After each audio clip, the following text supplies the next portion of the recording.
Hello dear students, हमने अपने previous lecture में एनॉमलस जीमन इफेक्ट को एक्सप्लेन किया था, उसकी डेरिवेशन की थी। आज हम उसी एनॉमलस जीमन इफेक्ट को by the use of any example study करेंगे। स्टूडेंट्स, एग्जाम्पल करने का सबसे बड़ा बेनिफिट ये होता है कि एक तो हमें उस इफेक्ट की जनरलाइजेशन जो हमने की थी वो विजुअलाइज होने लग जाती है। सेकेंड थिंग, अगर हम एग्जाम्पल को अच्छे से कर लेते हैं तो हमें उस इफेक्ट को कैसे सिस्टम पे अप्लाई करना है ये चीज आ जाती है। ठीक है, तो जितनी इंपॉर्टेंट किसी भी आर्टिकल के लिए उसकी डेरिवेशन होती है, सेम उतनी ही इंपॉर्टेंस उसके एग्जाम्पल की भी होती है। क्लियर है? मीन्स एग्जाम्पल हमें बताता है कि how we can apply this effect in our normal phenomenas. Normal phenomenas means जो आप अपने डेली यूज में फिनोमिनाज देख रहे हो, उनमें हम अपनी पढ़ी हुई चीजों को कैसे अप्लाई करें ये हम एग्जाम्पल से सीखते हैं। तो स्टूडेंट्स, आज मैं आपके साथ डिस्कस कर रही हूं example of anomalous Zeeman effect. Example में स्टूडेंट्स आज मैं आपके साथ डिस्कस करूंगी splitting of D1 and D2 lines of sodium.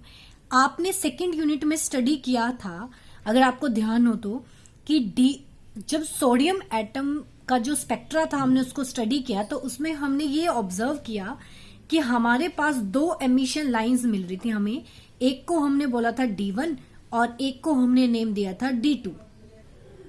और वेवलेंथ D1 लाइन की हमारे पास होती है 5896 Armstrong and the wavelength of D2 line is 5890 Armstrong. हमने जब सोडियम एटम को एक्सटर्नल फील्ड की एब्सेंस में रखा था, मींस कोई भी मैग्नेटिक फील्ड नहीं लगा रखी थी, तो स्टूडेंट्स हमारे पास एमिशन स्पेक्ट्रा में दो लाइंस मिल रही थी, एक D1 एक D2, और ये इनकी रिस्पेक्टिव वेवलेंथ थी। अब डियर स्टूडेंट्स, जब आप सोडियम एटम को वीक फील्ड में रख देते हो तो ये दोनों कंपोनेंट जो हैं हमारे पास D1 and D2 line, they will split in number of components more than 3। Clear है? तो हमने देखा ये कंपोनेंट स्प्लिट हो रहे हैं और उस फिनोमिना को ये हमने क्या नेम दिया है? Anomalous Zeeman effect. तो स्टूडेंट्स, अब मैं यहाँ पे यही स्टडी करने जा रही हूँ, आपके साथ डिस्कस करने जा रही हूँ कि D1 और D2 लाइंस जो नंबर ऑफ कंपोनेंट में स्प्लिट होंगी वो कितने में होंगी और कैसे होंगी। तो स्टूडेंट्स, आपको ध्यान होगा, तो हमने जब स्प्लिटिंग की थी तो उसमें हमारे पास सबसे पहले स्टेट तो पता हो हमें, तो आप इस चीज को ध्यान रखना कि D1 लाइन जो है, it is emitted due to transition of the electron from state 2p1/2 to 2s1/2। Clear है? कौन सी ट्रांजिशन है? 2p1/2 से 2s1/2, और दोनों के लिए n की वैल्यू 3 होती है। क्लियर है? तो ये चीज आपको ध्यान होनी चाहिए वहां पे, क्योंकि अगर हमें ये स्टेट नहीं पता तो हम आगे का कुछ फिनोमिना एक्सप्लेन ही नहीं कर सकते। I repeat it, D1 line is emitted due to transition of the electron from this state to this state. Clear है? सेम वैसे ही अगर मैं D2 लाइन की बात करूं, then D2 line is emitted due to transition of the electron from state 2p3/2 to 2s1/2।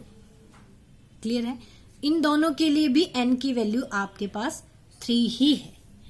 ये हमारे पास दो ट्रांजिशंस हैं स्टूडेंट्स, और ये आपको डायरेक्ट लर्न होनी चाहिए, और यहीं से हमारा जो स्प्लिटिंग का फिनोमिना है वो एक्सप्लेन होगा। क्लियर है? वैसे ये आर्टिकल अगर आपका आता है एग्जाम में तो हमें दोनों लाइंस D1 एंड D2 एक साथ एक्सप्लेन करनी है, बट स्टूडेंट्स आज मैं आपके साथ D1 लाइन ही डिस्कस कर रही हूं।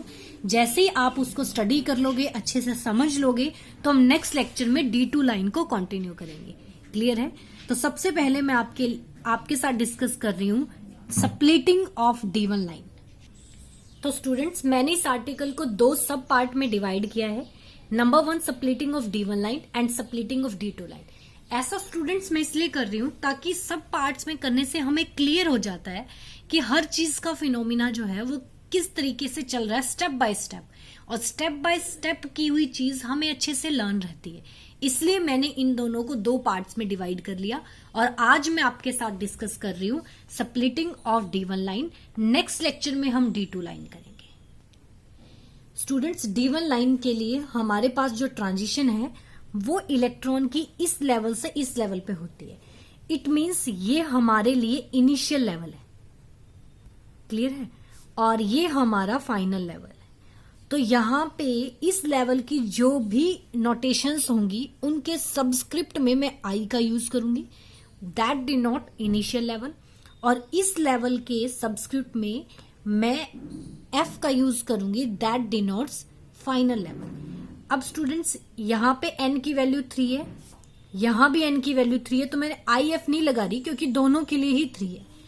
अब अगर आप एल की वैल्यू करो तो एल की वैल्यू यहां से ये पी है, तो आपके पास एल की वैल्यू यहां पे हो जाएगी 1, और ये एस है तो एल की वैल्यू इसके लिए 0। अब स्टूडेंट्स, ये आपको क्या बताता है? Spin multiplicity. तो 2s प्लस में 1 आपको 3 दिया है, तो s की वैल्यू आपके पास आ जाएगी। तो 2s प्लस में 1 स्टूडेंट्स, यहां जो लिखा होता है टर्म वो होती है दैट इज 2, तो यहाँ पे 2 आ गया। तो यहां से अगर आप सॉल्व करोगे तो स्पिन यहाँ पे आपके पास आ जाती है 1/2, और यहां भी स्पिन आ जाएगी आपके पास 1/2।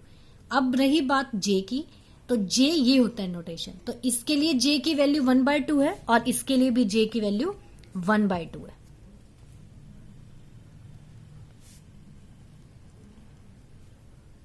Clear students? मीन्स हम यहाँ पे सभी नोटेशंस लिख चुके हैं। अब बात करते हैं कि हमें किस किस वैल्यू को सॉल्व करना है। तो अगर आपके पास एनॉमलस जीमन इफेक्ट का लास्ट एक्सप्रेशन ध्यान हो आपको, तो वो था हमारा दिस वन स्टूडेंट्स। हमने फाइनल एक्सप्रेशन निकाला था एनॉमलस जीमन इफेक्ट में, ये हमारे पास आया था। ये emitted frequency when field is applied, this one is emitted frequency when no magnetic field is applied, and this factors determine how much these frequencies differentiate from each other. Clear students? अब इसमें ये G जो था ये लैंजी factor था, इसका formula ये है। अब स्टूडेंट्स, ये हमने फाइंड आउट करना है। इसकी वैल्यू फिक्स होती है, ये भी फिक्स वैल्यू होती है, तो आपके पास काम क्या है? आपको इसकी वैल्यू फाइंड आउट करनी है, ठीक है। तो अब हमारे पास इनिशियल लेवल ये है, फाइनल ये है, तो हम इनिशियल लेवल के लिए भी G निकाल लेते हैं और फाइनल के लिए भी। तो हमारे पास जी आई भी आ जाएगा, जी एफ भी आ जाएगा। फिर हमें निकालना है एम जे आई, वो डिपेंड करेगा जे पे, यहां से एम जे आई निकल जाएगा और इससे एम जे एफ निकल जाएगा। तो स्टूडेंट्स, हमें पता है एम जे की वैल्यू क्या होती है? -j से +j तक, ठीक है। 1 के गैप में ये सारी वैल्यूज लेनी है आपने। तो अगर आपके लिए आपके पास इनिशियल लेवल के लिए J की वैल्यू 1/2 है, तो mj आपके पास कितना होगा? इसको मैं mji लिखूंगी। एक वैल्यू आएगी +1/2 और एक वैल्यू बनेगी आपके पास -1/2। अब इनिशियल लेवल के लिए ही पहले हम सारी टर्म्स निकाल लेते हैं स्टूडेंट्स। तो आपने gi निकाल लिया, सॉरी mgi निकाल लिया। अब हम gi भी निकाल लेते हैं। तो आपको पता है gi का फॉर्मूला ये है। तो J की वैल्यू हमें पता है 1/2 है, तो हम यहां पुट कर देते हैं 1/2। अब हमें पता है S की वैल्यू 1/2 है क्योंकि हमने फाइंड आउट की थी स्टूडेंट्स दिस वन, ठीक है। और L कितना है? 1 है, ये दोनों हम यहां यूज कर लेते हैं। तो S की वैल्यू 1/2 और L की वैल्यू 1 है। क्लियर? मैंने ये सारी वैल्यूज यहां पे पुट कर दी स्टूडेंट्स, डिनोमिनेटर में भी मैंने पुट कर दी हैं। अब हम इसको सॉल्व कर देते हैं। तो स्टूडेंट्स, मैंने इस 2 को इस 2 से कैंसिल कर दिया, इनको आपने मल्टीप्लाई करके रख लिया। फिर हम एलसीएम लेके इसको सॉल्व करेंगे, तो हमारे पास वैल्यू आ जाएगी दिस वन। अब सेम इसका हमने दोबारा से किया, तो ये बन गया आपके पास -1/2, और डिनोमिनेटर में आपके पास इस टर्म के डिनोमिनेटर में ऑलरेडी 3/2 है। क्लियर है? 2 से 2 कैंसिल कर देना, तो मीन्स हमारे पास GI की वैल्यू कितनी आ गई? 2/3। अब स्टूडेंट्स, अगर आप ध्यान से देखो तो इस टर्म में GI भी निकल चुका है आपका और MGI भी। अब हमारा काम क्या है? GF और MGF निकालना है, ठीक है। ये जो मैंने किया अभी, ये इनिशियल लेवल के लिए किया है, और आपका इनिशियल लेवल है क्या? 2p 1/2। This one. ठीक है, अब यही चीज सेम हम फाइनल लेवल के लिए कर देते हैं। मतलब ये इनिशियल लेवल था ना, इसके लिए हम कर चुके हैं, अब ये हमारा फाइनल लेवल है, इसके लिए कर लेते हैं। स्टूडेंट्स, फाइनल लेवल के लिए जे की वैल्यू 1/2 है हमारे पास। ठीक है, तो हमारा MJF क्या आएगा, एक वैल्यू आएगी +1/2 और एक MJF की वैल्यू आएगी -1/2। क्लियर है, तो MJF हमारा निकल चुका है। अब हमें GF निकालना है, तो यहां पे हम वैल्यूज पुट कर देते हैं।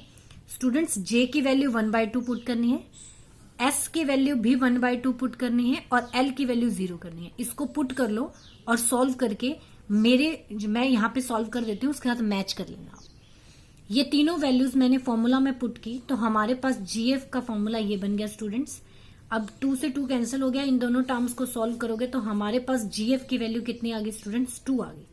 क्लियर है, मीन्स अब हम फाइनल लेवल के लिए भी GF भी निकाल चुके हैं और MJF भी निकाल चुके हैं। अब मैं यही टर्म्स यहां पुट कर देती हूं, तो हमारे पास फ्रीक्वेंसी आ जाएगी। तो स्टूडेंट्स, हमारा कंक्लूजन जो अब तक हमने कैलकुलेशंस की हैं, तो ये है कि हमारा इनिशियल लेवल के लिए ये 2 वैल्यूज आई हैं। मीन्स ये सिंगल लेवल अब 2 लेवल्स में स्प्लिट होगा। क्लियर है, और फाइनल लेवल भी 2 कंपोनेंट बनेंगे उसके, और वो 2 में स्प्लिट हो जाएगा और इनकी फ्रीक्वेंसीज हम यहां से निकाल लेंगे स्टूडेंट्स। क्लियर है, तो अब मैं यही वैल्यूज, पहले ये वैल्यू इसमें पुट करूंगी, फिर ये वैल्यू पुट करेंगे, फिर ये वैल्यू पुट करेंगे और फिर ये पुट करेंगे। बट सबसे इंपॉर्टेंट पहले है डायग्राम, तो सबसे पहले हम इसका डायग्राम बना लेते हैं। डायग्राम बनाने के बाद आपको क्लियर होगा कि फ्रीक्वेंसीज कैसे आ रही हैं। ठीक है, तो डियर स्टूडेंट्स, अब हम D1 लाइंस की स्प्लिटिंग का एनर्जी लेवल डायग्राम बनाते हैं। स्टूडेंट्स, अब हम बना रहे हैं energy level diagram for D1 line. Students, अगर हम फील्ड अप्लाई नहीं करते हैं उस टाइम पे हमारे ये 2 लेवल हैं D1 लाइन के लिए। It is your initial level and it is your final level. Field apply करने के बाद ये लेवल भी 2 में स्प्लिट होगा और ये भी 2 में स्प्लिट हो जाएगा according to the value of MJ। अब स्टूडेंट्स, अगर हम ट्रांजिशंस की बात करें तो ये हमारी ट्रांजिशन थी D1 लाइन के लिए, तो हमें एक सिंगल लाइन मिल जाती थी। अब उसके फर्दर कंपोनेंट होंगे स्टूडेंट्स। अब मैं उन्हीं कंपोनेंट के लिए अकॉर्डिंग टू सिलेक्शन रूल आपको बता देती हूँ। वही रूल चलेगा सेम कि डेल्टा MJ में 0 का चेंज हो सकता है, +1 का चेंज हो सकता है और -1 का। अब इस रूल के अकॉर्डिंग यहाँ पे कितनी ट्रांजिशन पॉसिबल होंगी वो देख लेते हैं स्टूडेंट्स। तो स्टूडेंट्स, MJ0 के लिए हमारे पास ये 2 ट्रांजिशंस हैं और GI और GF की वैल्यू हमारे पास है। इस ट्रांजिशन के कॉरस्पॉन्डिंग फ्रीक्वेंसी को मैं μ1 से डिनोट कर रही हूँ और इसके कॉरस्पॉन्डिंग को μ2 से डिनोट कर रही हूँ। अब स्टूडेंट्स, ये हम फाइंड आउट कर सकते हैं। आप इस फॉर्मूला को देखो, इसमें MGI के प्लेस पे 1/2 रख देना, GI के प्लेस पे 2/3, MJF के प्लेस पे 1/2 और GF के प्लेस पे 2, तो हमारे पास फ्रीक्वेंसी आ जाएगी। तो स्टूडेंट्स, मैंने इसको सॉल्व किया तो हमारे पास इन वैल्यूज की पुटिंग के बाद जो फ्रीक्वेंसी है वो ये आ रही है स्टूडेंट्स। ठीक है, मींस एक कंपोनेंट की फ्रीक्वेंसी इसके कॉरस्पॉन्डिंग जो है वो ये आ रही है μ0 -2/3 डेल्टा न्यू।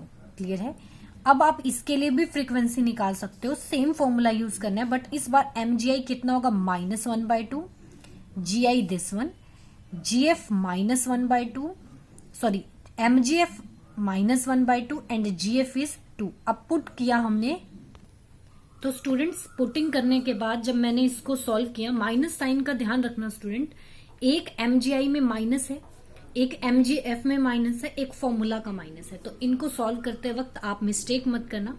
आपके पास जो फाइनल रिजल्ट आएगा सेकेंड फ्रीक्वेंसी का वो ये होगा और ये इस ट्रांजिशन के कोरस्पॉन्डिंग है। क्लियर है स्टूडेंट्स, तो हमारे पास सेकेंड फ्रीक्वेंसी ये आ गई। मीन्स डेल्टा MJ0 के लिए 2 ट्रांजिशंस होंगी और उन दोनों ट्रांजिशन से जो फ्रीक्वेंसी एमिट होगी वो ये दोनों होंगी। और अगर आप एनर्जी लेवल डायग्राम में देखो तो मैंने ये शो की है दोनों ट्रांजिशन, 1/2 से 1/2 और -1/2 से -1/2, और ये उनके कॉरस्पॉन्डिंग फ्रीक्वेंसी। अब स्टूडेंट्स, ये एक डेल्टा MJ0 की तो ट्रांजिशन हमने कर ली, अब मैं करती हूँ delta MJ is equals to +1। Students, अब मैं डेल्टा mj+1 के लिए ट्रांजिशन शो कर रही हूं, तो एक एक पॉसिबल बनेगी 1/2 से -1/2। क्लियर है? जब आप इसमें से इस फैक्टर को माइनस करके देखोगे तो +1 का चेंज आएगा।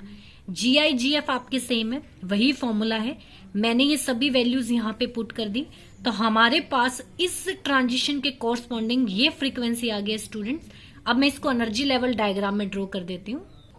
दिस वन स्टूडेंट्स, mj+1/2 से mj-1/2, इसमें +1 का चेंज आ रहा है, इसके कॉरस्पॉन्डिंग ये फ्रीक्वेंसी होगी।